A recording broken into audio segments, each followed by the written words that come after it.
salam sejahtera bagi kita semua. Kami dari kelompok 3 kelas A21 Prodi D3 Analis Kesehatan Fakultas Kesehatan Masyarakat. Pada kesempatan kali ini kami akan mempresentasikan materi yang telah diberikan Ibu dosen Hermawati Hamalding SKM MKes selaku Ibu dosen mata kuliah K3 Patian Safety dengan judul kecelakaan yang terjadi di laboratorium. Sebelumnya perkenalkan anggota kelompok kami. Saya Rizka Aulia Sayuti dengan NIM 21901015 sebagai pemateri 2. Saya Naulan Fristiani Toratu dengan NIM 21901005 sebagai pemateri 1. Saya Siti Aisyah Zarajali dengan NIM 21901009 sebagai moderator. Pengertian ketiga, kecelakaan kerja dapat terjadi kapan saja dan di mana saja yang dapat menimpa setiap pekerja. Kecelakaan kerja dapat menyebabkan kerugian bagi pekerja dan juga yang mempekerjakan. Maka dari itu, mengidentifikasi bahaya kerja akan mengurangi bahkan mencegah bahaya melalui pengendalian bahaya kerja yang dilakukan melalui hasil analisa identifikasi bahaya kerja. Agar penanganan hasil kerja identifikasi lebih maksimal, maka perlu dilakukan sebuah penilaian risiko. Penilaian risiko adalah metode sistematis yang melihat aktivitas kerja, memikirkan apa yang akan menjadi buruk dan memutuskan untuk mencegah terjadinya kerugian, kerusakan, dan cedera di tempat kerja. Kemudian yang kedua, jenis kecelakaan di laboratorium.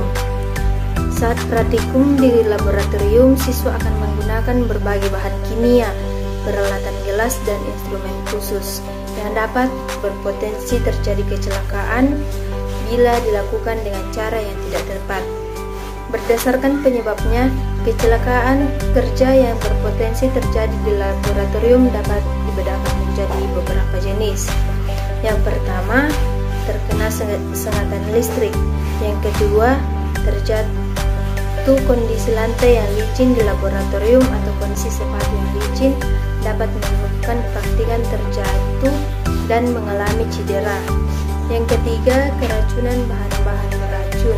Racun adalah bahan yang bila masuk ke dalam tubuh dalam jumlah tertentu dapat membahayakan fungsi normal tubuh sehingga mengganggu kesehatan, bahkan mengakibatkan kematian. Jalan masuk racun melalui mulut atau paru-paru.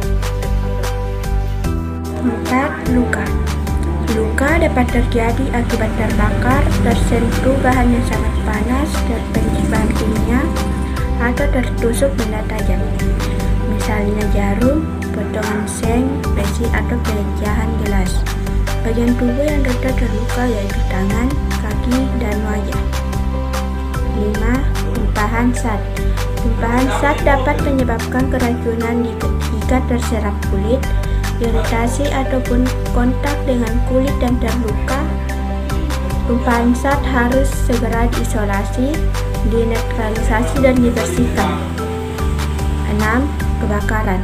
Kebakaran dapat disebabkan oleh bahan-bahan kimia yang mudah menyala dan ledakan yang disebabkan oleh reaksi kimia. C. Cara mencegah terjadinya kecelakaan kerja di laboratorium. Usaha untuk menghindarkan diri dari kecelakaan laboratorium tersebut sangat tepat apabila diikuti dengan tindakan pengamanan antar sesama siswa. Selain lebih berhati-hati agar kecelakaan tidak terjadi, maka diperlukan beberapa upaya pencegahan antara lain: A. Mendesain tempat kerja serapi mungkin. B. Hindarkan lorong yang sesak, kertas yang berserakan, serta simpan barang pada tempat yang semestinya. C. Setiap praktikan yang menggunakan laboratorium harus mengetahui tempat dan cara penggunaan perlengkapan darurat, pemadam kebakaran, dan pencuci mata. D. Menggunakan alat pelindung diri atau APD yang sesuai saat melakukan percobaan. Kemungkinan Mengidentifikasi kemungkinan timbul bahaya pada percobaan yang akan dilakukan. Memberi tanda peringatan yang jelas di dekat setiap alat reaksi atau kondisi yang berbahaya. G. Membuang bahan buangan pada tempat khusus. Contoh bahan buangan tersebut yaitu cairan, kaca, sobekan kain, kertas, dan sebagainya. H.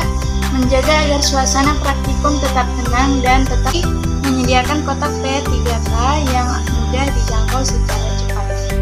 Sekian dari kelompok kami, semoga video ini dapat bermanfaat. Wassalamualaikum warahmatullahi wabarakatuh.